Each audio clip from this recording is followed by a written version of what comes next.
Ayan na mga kakosa.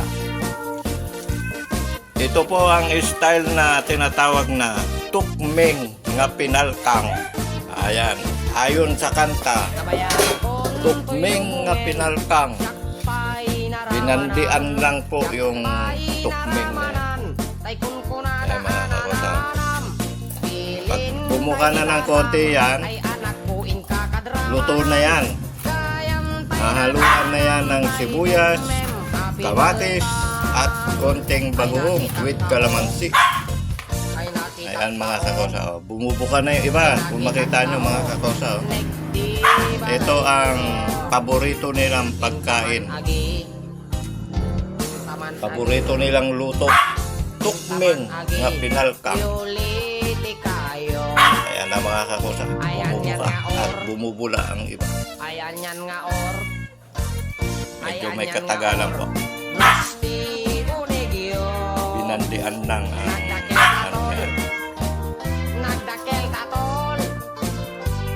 ano sa pakiramdam mo? Pwede na ba? Hey! Hey! Bumubuka-buka na mga kakosa. Ayan.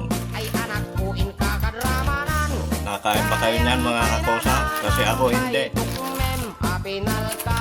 Pinapakita ko lang po sa inyo kung paano nila ginagawa.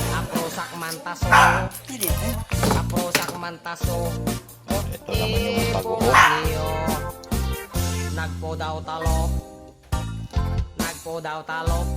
Yan ng kalamansi. Ang dami na ng kalamansi mo.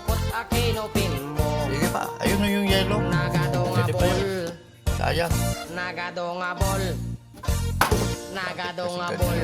sa tapan diling mo. Okay.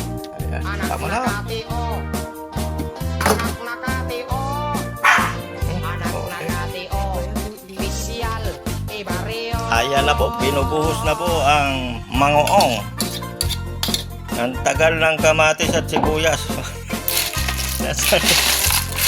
Pinabili ng kamatis, sibuyas. Wala pa. Di bale. Ayan na po mga kakosa. Tukming nga pinalkang. Walang sili.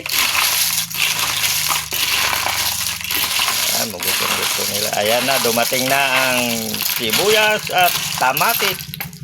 Tamatit at tibuyat. Ayan na po, sasampulan na po. Yun. O, ganyan lang gawa nila. Sabay kakainin na.